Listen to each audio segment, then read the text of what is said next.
The notification sound cut through the rumble of 40 Harley-Davidson engines like a knife.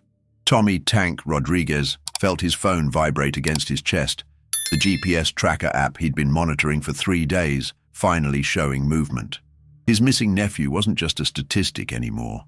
The kid was somewhere in the industrial district, and that ping was coming from inside a corrugated metal shed that had no business housing anything but rust and forgotten dreams. Tank raised his fist, and 40 bikes began to slow. The Bandidos MC had been riding together for over 2 decades. But this wasn't about territory or club business.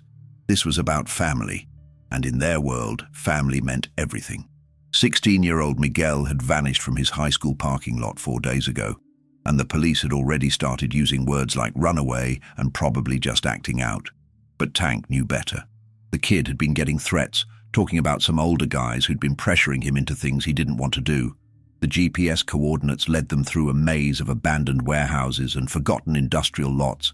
This wasn't the kind of place where good things happened, especially not to scared teenagers who'd been grabbed off the street. Tank's jaw tightened as he remembered the last conversation he'd had with Miguel. The boy had been frightened, talking about men who wouldn't take no for an answer, men who made promises that sounded more like threats. The shed sat isolated at the end of a dirt road, surrounded by nothing but weeds and broken chain-link fencing. No cars were visible, but that didn't mean they were alone. Tank had learned long ago that the most dangerous situations were often the quietest ones, the places where screams couldn't be heard and help couldn't find you.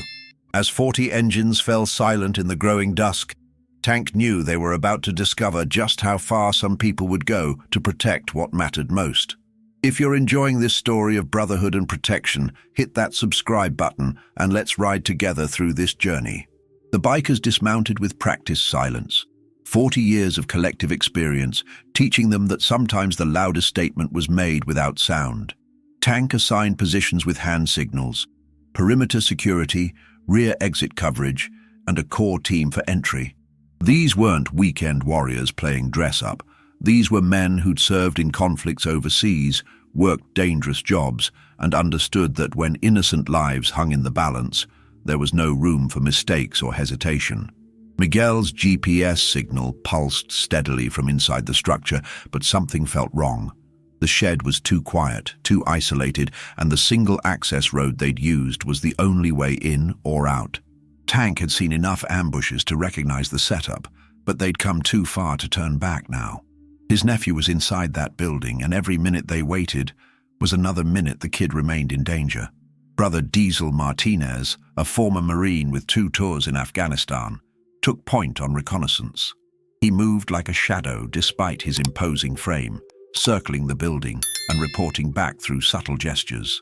2 vehicles hidden behind the structure, fresh tire tracks in the dirt, and the faint glow of artificial light seeping through gaps in the corrugated walls. Someone was definitely home, and they weren't expecting company. The plan formed quickly through silent communication. No phones, no radios, nothing that could give away their position or intentions.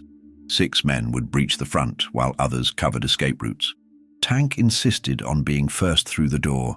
This was his family, his responsibility, and his burden to bear if things went sideways. As they approached the shed, the sound of muffled voices drifted through the thin walls. Tank's blood ran cold when he heard a younger voice, scared and pleading. Miguel was alive, but for how much longer?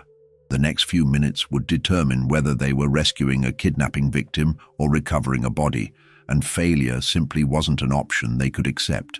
The door exploded inward with a crash that echoed through the night like thunder. Tank led the charge, his massive frame filling the doorway as his eyes adjusted to the harsh fluorescent lighting inside. What he saw made his stomach turn, and his rage ignite like gasoline meeting flame. Miguel sat zip-tied to a metal chair, his face bruised and swollen, while 3 men in expensive suits stood around him like vultures circling carrion.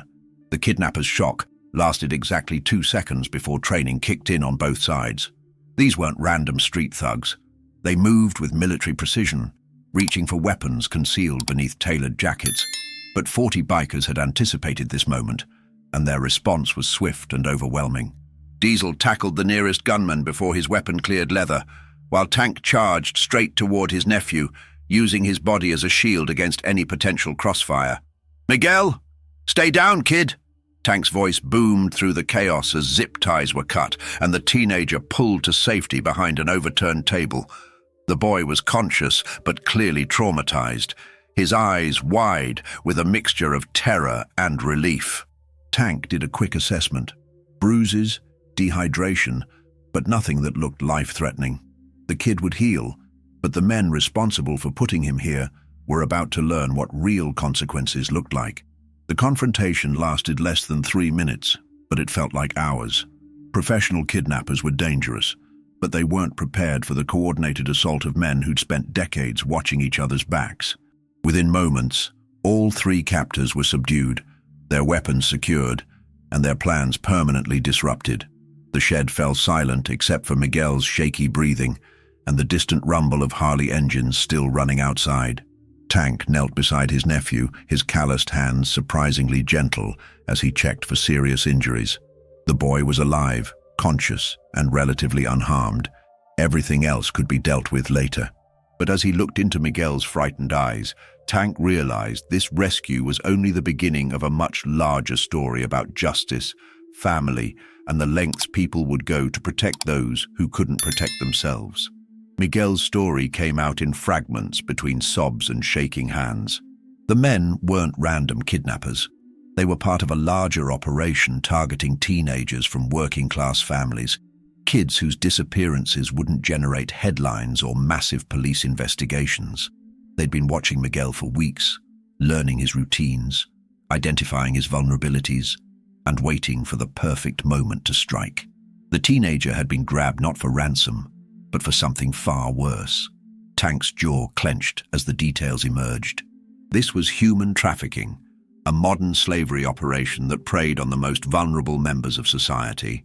Miguel had been selected because he fit a profile: young, male, from a single-parent household where his mother worked multiple jobs and couldn't monitor his every movement.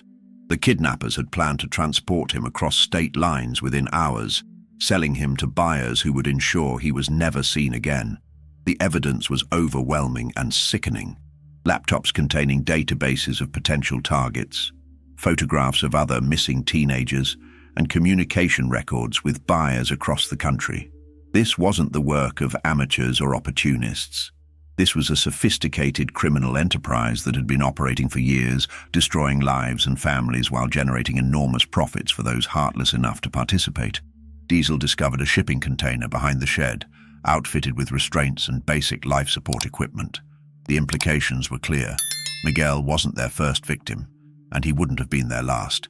Tank felt his hands shake with barely controlled rage as he realized how close they'd come to losing the boy forever. If the GPS tracker hadn't worked, if they'd arrived an hour later, Miguel would have vanished into a nightmare from which there was no return.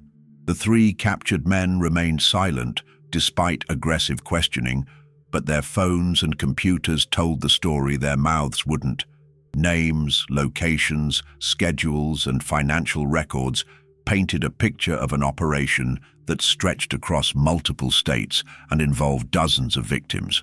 Tank realized they'd stumbled onto something much bigger than a simple kidnapping, something that would require careful handling and serious consequences.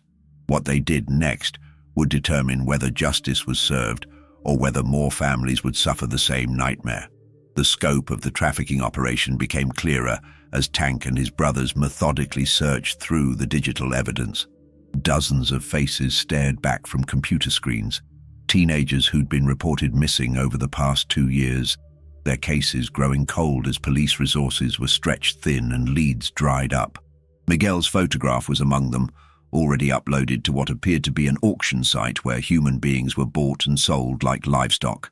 Tank recognized several faces from missing person flyers he'd seen around town.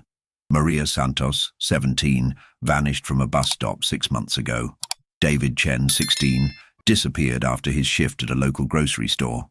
Jennifer Williams, 15, never made it home from school one Friday afternoon.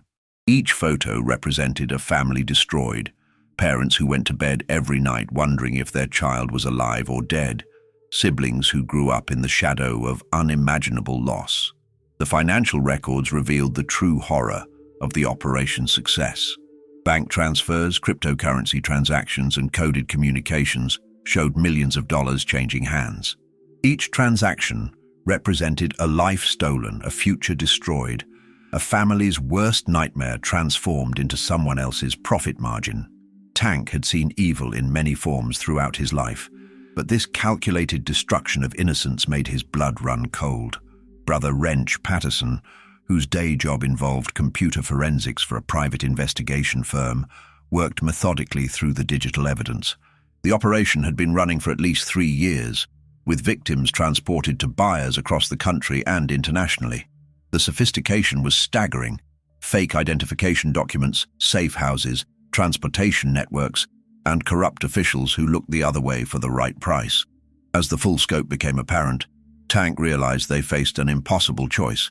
Turning everything over to law enforcement was the legal path, but it would also mean watching the evidence disappear into bureaucratic processes that could take years to produce results. Meanwhile, more kids would vanish, more families would be destroyed, and the people responsible would adapt their methods to avoid detection. Sometimes justice required taking risks that good people shouldn't have to take. If you're feeling the weight of this story, drop a comment below about what justice means to you. The vote was unanimous, but it wasn't taken lightly. 40 men stood in a circle around their motorcycles as Tank presented the evidence and the options. They could call the police and hope the system worked, knowing that previous cases had resulted in plea bargains and reduced sentences. They could walk away and pretend they'd never seen the scope of the operation, protecting themselves but abandoning other potential victims. Or they could take direct action, accepting the personal risks that came with ensuring real justice was served. Diesel spoke first, his voice carrying the weight of military service and personal loss. "My daughter's the same age as some of these kids. If someone took her, I'd want people who gave a damn to step up and do what needed doing." The sentiment echoed around the circle as other fathers, uncles, and brothers shared their own connections to the victims in those photographs. This wasn't about vigilante justice or playing hero. It was about protecting the innocent when the system failed them. The plan that emerged was methodical and precise. They would document everything, create multiple copies of all evidence, and ensure that even if something happened to them, the information would reach people who could act on it. But they wouldn't wait for bureaucrats and prosecutors to decide whether justice was worth pursuing. The trafficking network had locations in 3 states, and each site would be visited by men who understood that some crimes demanded immediate consequences. Tank assigned teams based on skills and geography. Former military members would handle the more dangerous locations, while those with technical expertise would focus on dismantling the digital infrastructure. Everyone understood the risks. They were crossing lines that couldn't be uncrossed, making choices that would define them for the rest of their lives. But as they looked at Miguel, still shaking but alive, they knew they couldn't live with themselves if they chose the safe path, while other kids suffered. The brotherhood that had formed around shared love of motorcycles and freedom was about to be tested in ways they'd never imagined. They were no longer just bikers enjoying weekend rides and club meetings. They were men who'd decided that some things were worth risking everything to protect. The next phase would determine whether their commitment to justice was stronger than their fear of consequences. Over the next 72 hours, the Bandidos MC became an unstoppable force of righteous fury. 3 safe houses across 2 states were simultaneously raided by coordinated teams who moved with military precision. 12 additional victims were recovered, ranging in age from 14 to 19, each one representing a family that would be reunited and a future that could still be salvaged from the wreckage of human greed. The traffickers' network collapsed like a house of cards once its key locations were compromised. Financial accounts were emptied and donated to organizations that helped trafficking survivors. Transportation vehicles were disabled or destroyed. Communication networks were infiltrated and shut down. Most importantly, the people responsible for orchestrating the operation found themselves facing consequences that no lawyer could negotiate away and no judge could reduce. Tank personally delivered copies of all evidence to federal investigators, local police departments, and investigative journalists who specialized in exposing human trafficking operations. The digital trail was so comprehensive that prosecutions would be inevitable, even without the direct testimony of the men who'd gathered it. The legal system would have its chance to work, but it would be working with cases that were already solved and criminals who were already neutralized. Miguel's recovery became a symbol of hope for other families whose children had vanished into the trafficking network. Reunions happened across the country as recovered victims were returned to parents who'd never stopped believing they would see their children again. The psychological healing would take time, but the physical danger was over, and the people responsible would never threaten another child. The 3 men who'd held Miguel in that shed were found by police, along with detailed confessions and evidence that would ensure they spent the rest of their lives behind bars. Their cooperation with investigators led to additional arrests and the dismantling of trafficking networks in other regions. The ripple effects of one GPS ping and 40 determined bikers continued to spread, saving lives and delivering justice to those who'd thought themselves untouchable. 6 months later, Tank stood in his nephew's high school gymnasium, watching Miguel walk across the stage to receive his diploma.